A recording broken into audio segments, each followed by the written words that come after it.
Hi there, this is my first ASMR video, so I really hope you like it.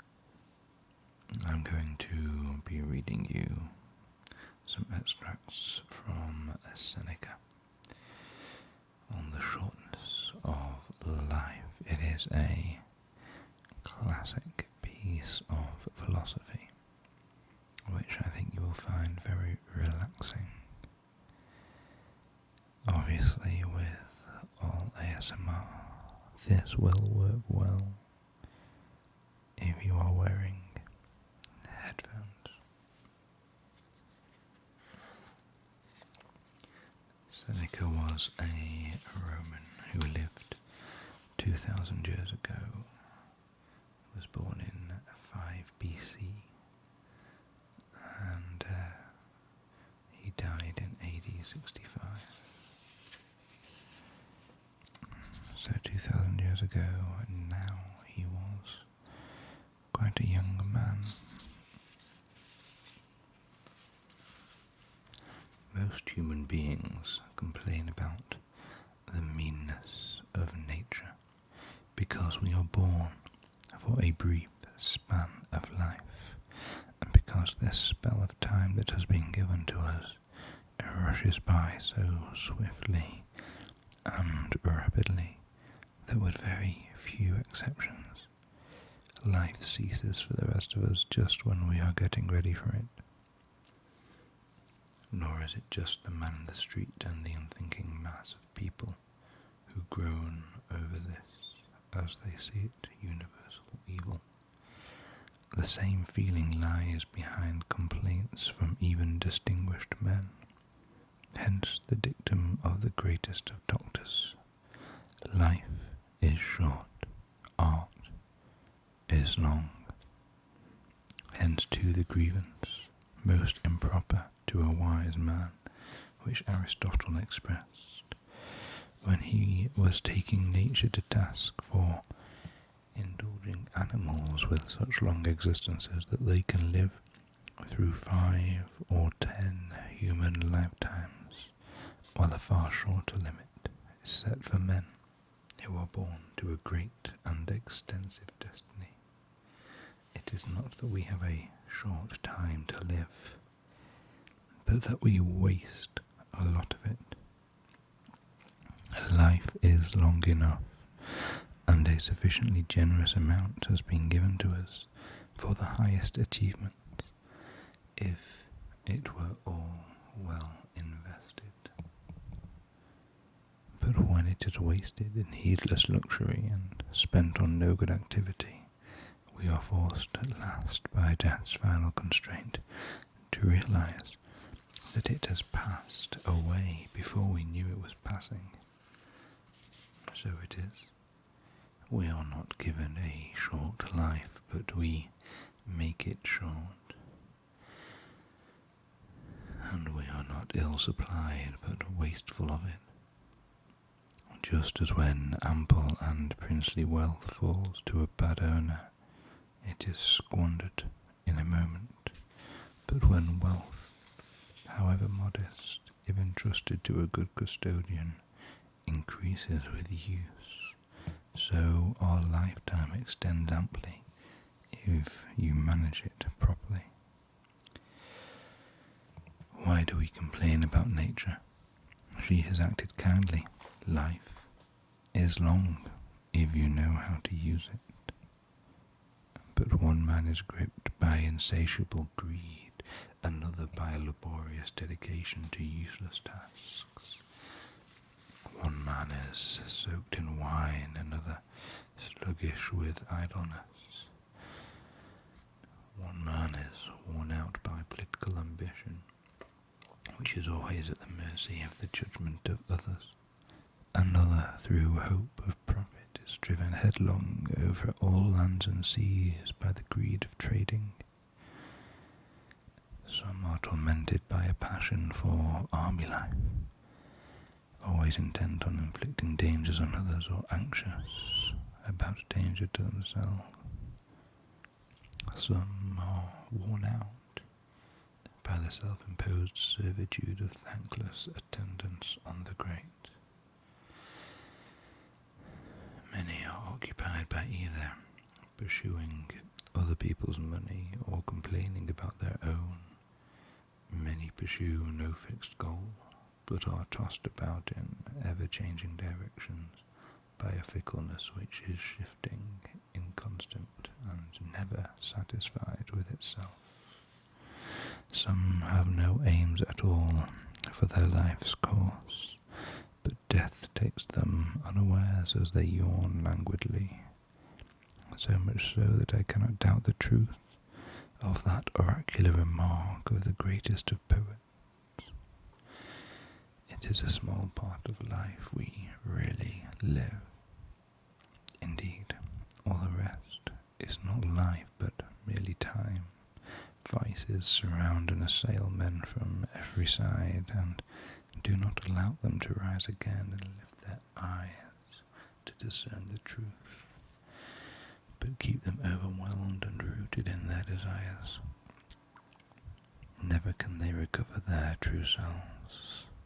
If by chance they achieve some tranquility, just as a swell remains on the deep sea, even after the wind has dropped, so they go on tossing about and never finding rest from their desires. Do you think I am speaking only of those whose wickedness is acknowledged? Look at those whose good fortune people gather to see. They are choked by their own blessings. How many find their riches a burden? How many burst a blood vessel by their eloquence and their daily striving to show off their talents? How many are pale from constant pleasures? How many are left no freedom by the crowd of clients surrounding them? In a world run through them all from lowest to highest, one calls for legal assistance, another comes to help. One is on trial, another defends him. Another gives a judgment. No one makes his claim to himself, but each is exploited for another's sake. Ask about those whose names are learned by heart, and you will see that they have these distinguishing marks. X cultivates Y, and Y cultivates Z. No one bothers about himself. Again, certain people reveal the most stupid indignation. They complain about the pride of their superior, because they did not have time to give them an audience when they wanted one. But can anyone dare to complain about another's pride when he himself never has time for himself? Yet whoever you are, the great man has sometimes gazed upon you. Even if his look was patronizing, he has bent his ears to your words. He has let you walk beside him. But you never deign to look at yourself or listen to yourself, so you have no reason to claim credit from anyone for those attentions, since you showed them not because you wanted someone else's company, but because you could not bear your own. Even if all the bright intellects who ever lived were to agree to ponder this one theme, they would never sufficiently express their surprise at this fog in their human mind. Men do not let anyone seize their estates, and if there is the slightest dispute about their boundaries, they rush to stones and to arms, but they allow others to encroach on their lives. Why, they themselves even invite in those who will take over their lives. You will find no one willing to share out his money, but to how many does each of us divide up his life?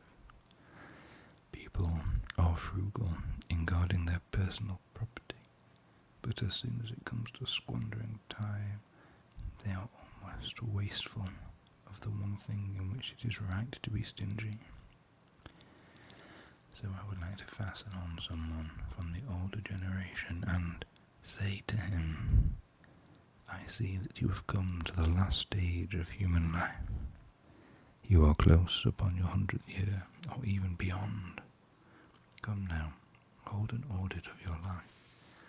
Reckon how much of your time has been taken up by a moneylender, how much by a mistress, a patron, a client, quarrelling with your wife, punishing your slaves, dashing about the city on your social obligations. Consider also the diseases which we have brought on ourselves and the time too which has been unused. You will find that you have fewer years than you reckon. Call to mind, when you ever had a fixed purpose, how few days have passed as you had planned, when you were ever at your own disposal, when your face wore its natural expression, when your mind was undisturbed. What work you have achieved in such a long life, how many have plundered your life when you were unaware of your losses. How much have you lost through groundless sorrow, foolish joy, greedy desire, the seductions of society? How little of your own was left to you. You will realize that you are dying prematurely. So what is the reason for this? You are living as if destined to live forever. Your own frailty never occurs to you. You don't notice how much time has already passed, but squander it as though you had a full and overflowing supply, though all the while that very day which you are devoting to somebody or something may be your last. You are like mortals in all that you fear, and like immortals in all that you desire. You will hear many people saying, when I am 50 I shall retire into leisure. When I am 60 I shall give up public duties.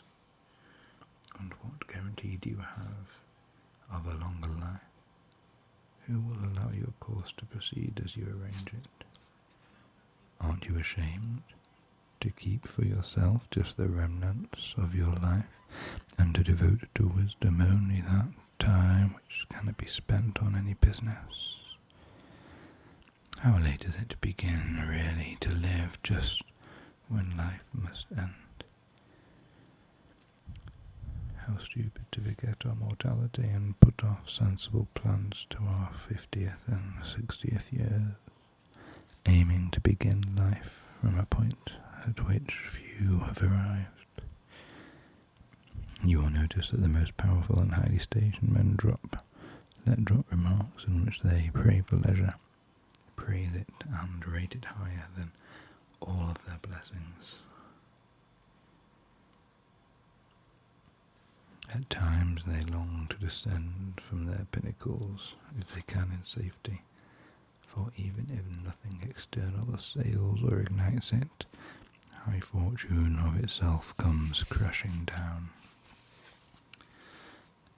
The deified Augustus, to whom the gods granted more than to anyone else, never ceased to pray for rest and to seek a respite from public affairs. Everything he always said reverted to this theme, his hope for leisure. He used to beguile his labours with this consolation, sweet though false, that one day he would live to please himself. In a letter he wrote to the Senate after he promised that his rest would not be lacking in dignity nor inconsistent with his former glory, I find these words: but it is more impressive to carry out these things than to promise them.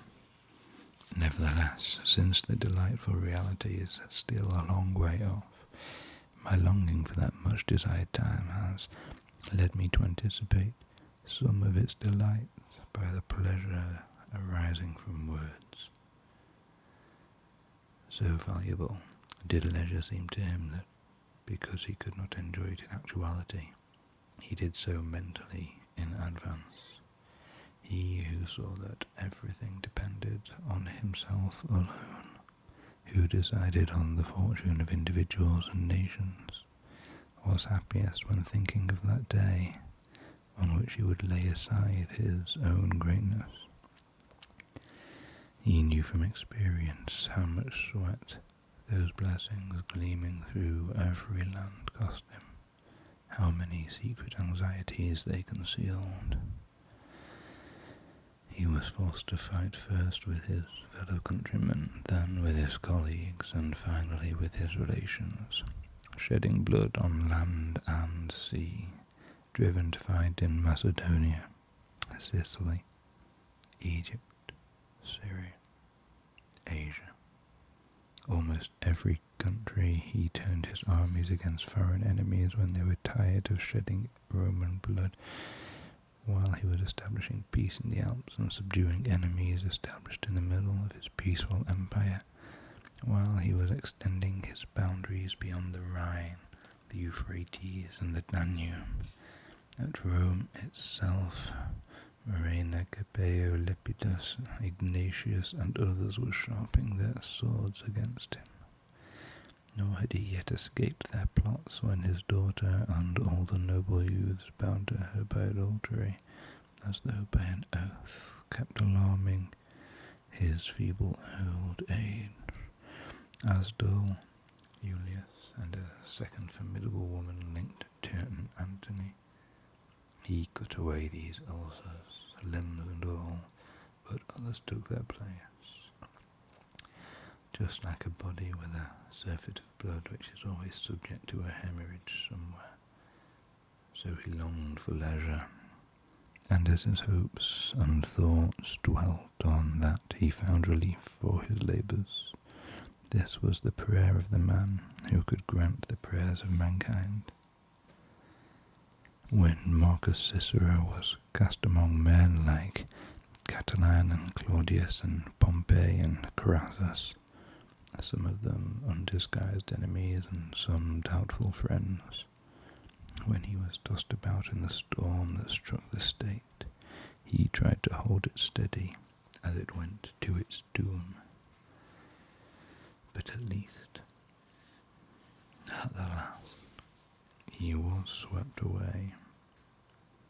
He had neither peace in prosperity nor patience in adversity, and how often does he curse that very consulship which he had praised without ceasing, though not without good reason.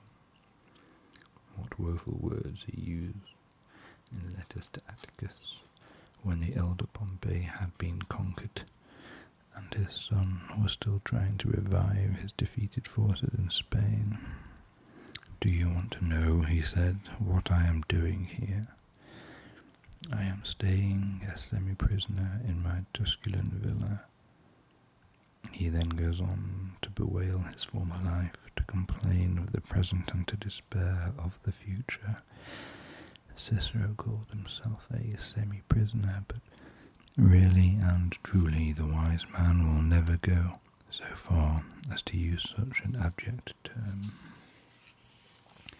He will never be a semi-prisoner, but will always enjoy freedom which is solid and complete, at liberty to be his own master, and higher than all others, for what can be above the man who is above fortune?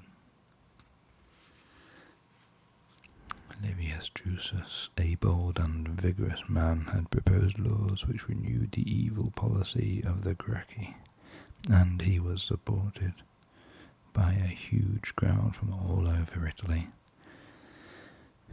But he could see no successful outcome for his measures, which he could neither carry through nor abandon once embarked upon, and he is said to have cursed the turbulent life he had always lived, saying that he alone had never had a holiday, even as a child. For while still a warden, dressed as a youth, he ventured to speak to a jury in favour of some accused men, and to acquire influence in the law courts with so much effect that, as all we know, he was forced certain verdicts favourable to his client. to what lengths would so precocious an ambition not go?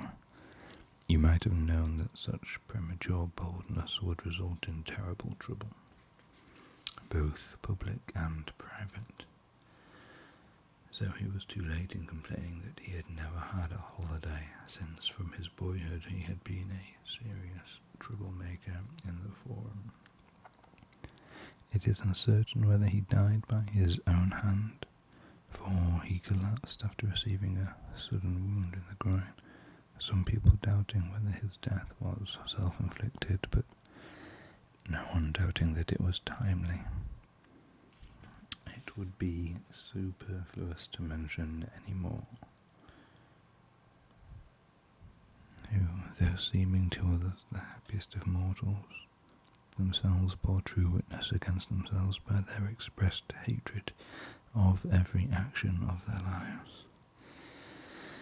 Yet they did not change themselves, or anyone else, by these complaints, for after their explosion of words their feelings reverted to normal. Assuredly your lives, even if they last more than 1,000 years, will shrink into the 10-year span. Those vices will swallow up any space of time, the actual time you have, which reason can prolong, though it naturally passes quickly, inevitably escapes you rapidly, for you do not grasp it or hold it back or try to delay that swiftest of things, but you let it slip away as though it were something superfluous and replaceable. But among the worst offenders I count those who spend all their time in drinking and lust, for these are the worst preoccupations of all. Other people, even if they are possessed by an illusory semblance of glory, suffer from a respectable delusion.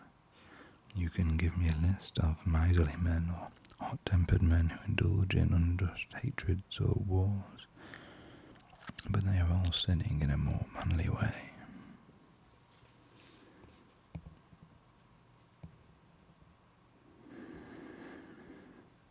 It is those who are on a headlong course of gluttony and lust who are stained with dishonour.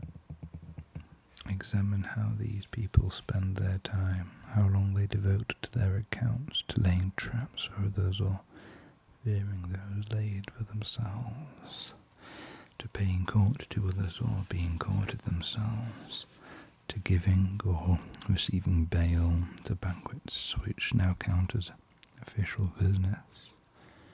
You will see how their activity is good or bad. Do not give them even time to breathe.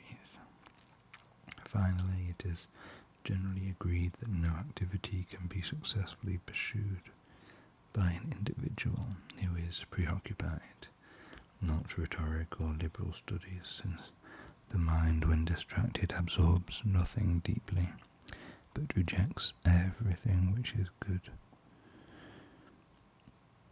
Living is the least important activity of the preoccupied man, yet there is nothing which is harder to learn. There are many instructors in the other arts to be found everywhere. Indeed, some of these arts mere boys have grasped so thoroughly that they can even teach them. But learning how to live takes a whole life, and, which may surprise you more, it takes a whole life to learn how to die. So many of the finest men have put aside all their encumbrances, renouncing riches and business and pleasure, and made it their one aim, up to the end of their lives, to know how to live. Yet most of these have died confessing that they did not yet know, still less can those others know. Believe me, it is the sign of a great man and one who is above human error, not to allow his time to be frittered away. He has the longest possible life simply because whatever time was available, he devoted entirely to himself. None of it lay fallow or neglected, none of it under another's control. for being an extremely thrifty guardian of his time, he never found anything for which it was worth exchanging. So he had enough time, but those into whose lives the public have made great inroads inevitably have too little. Nor must you think that such people do not sometimes recognize their loss. Indeed, you will hear many of those to whom great prosperity is a burden, sometimes crying out to miss the hordes of clients or their pleadings in law courts or their other honourable miseries. It's impossible to live. Of course it's impossible. All those who you call to themselves draw you away from yourself. How many days has that defendant stolen from you, or that candidate, or that old lady worn out with burying her heirs, or that man shamming an illness to excite the greed of legacy hunters, or that influential friend who keeps people like you not for friendship but for display.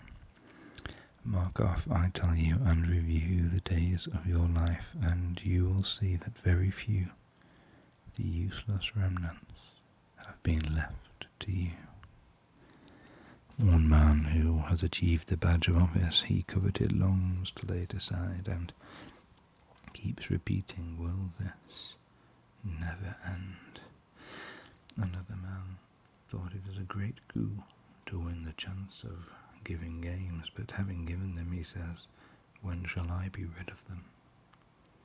That advocate is grabbed on every side throughout the forum, and fills the whole place with a huge crowd, extending further than he can be heard, but he says, when will vacation come?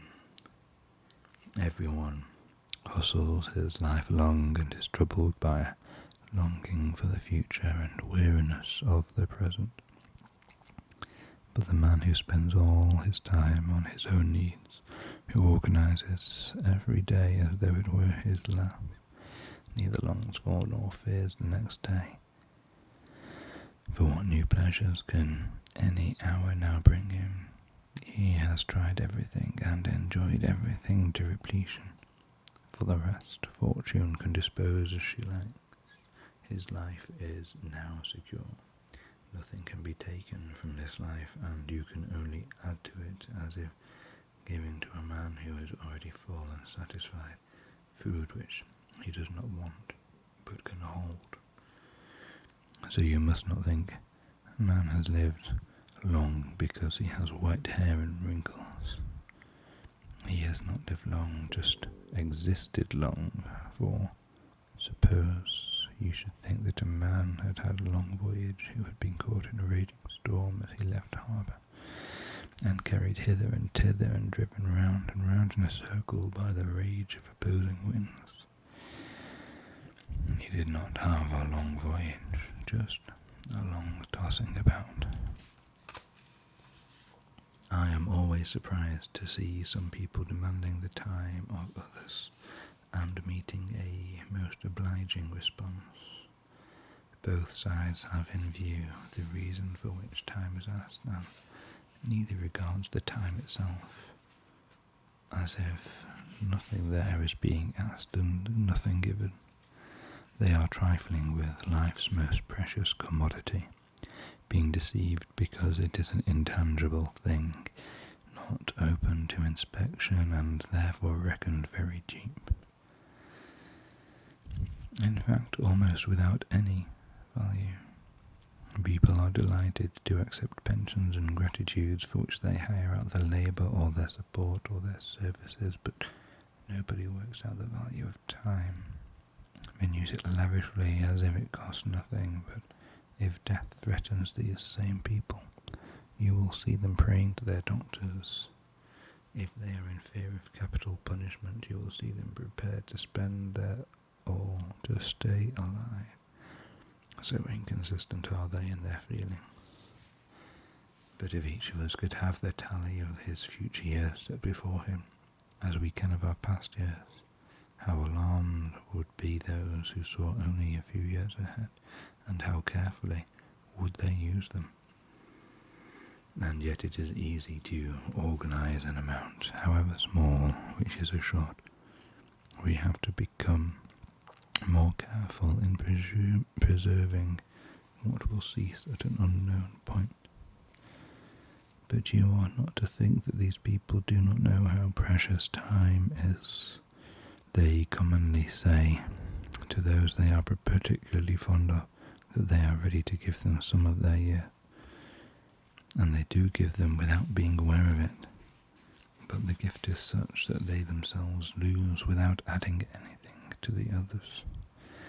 But what they actually do not know is whether they are losing. Thus they can bear the loss of what they do not know has gone. No one will bring back the years, no one will restore you to yourself. Life will follow the path it began to take and will neither reverse nor check its course.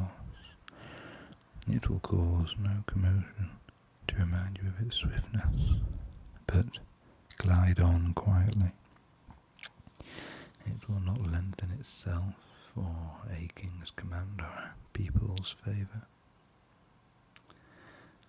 As it started out on its first day, so it will run, nowhere pausing or turning aside. What will be the outcome?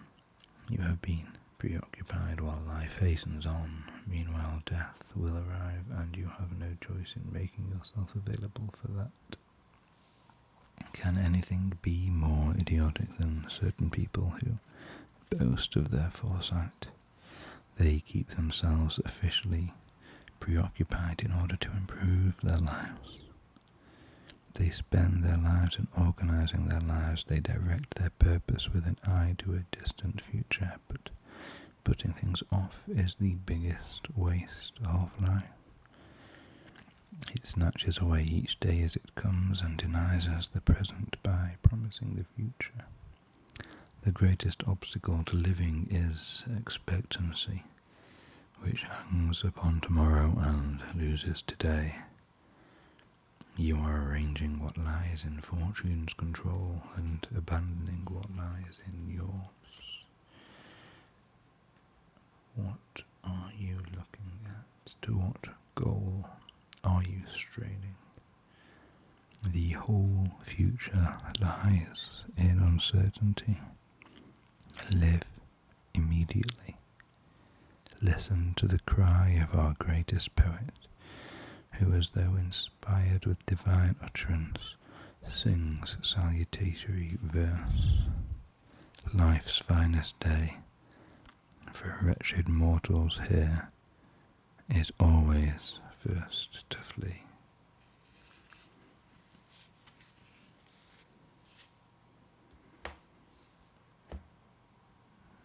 I will try and continue this the next time I am here and posting a video for you. I hope you enjoyed that. It is obviously written a very long time ago, and so some of the prose and words are fairly antiquated. I particularly noticed the fact he is always referring in the masculine rather than a mix or the feminine. But I believe a few of the points made are incredibly insightful, and so I will continue reading more from this the next time. For now, if you are not already asleep, I hope that you are incredibly well relaxed, that you are sitting back, and that you are ready to close your mind off from the world. Feel yourself slowly relaxing, and that your breath is deep and your shoulders are no longer tense, and that your mind is ready to take a break. Thank And if you have enjoyed this, please, when you are wide awake at some point in the future, leave me a comment if you can to tell me what you have enjoyed and what you might like to change. If you have ideas for me, I am all ears, as this is my first effort at doing this. So I would like to hear your feedback. And obviously, if you have found this very relaxing, then please feel free to like the video and follow my notifications, because I intend on posting more content, and hopefully I can help more people to sleep and relax each evening.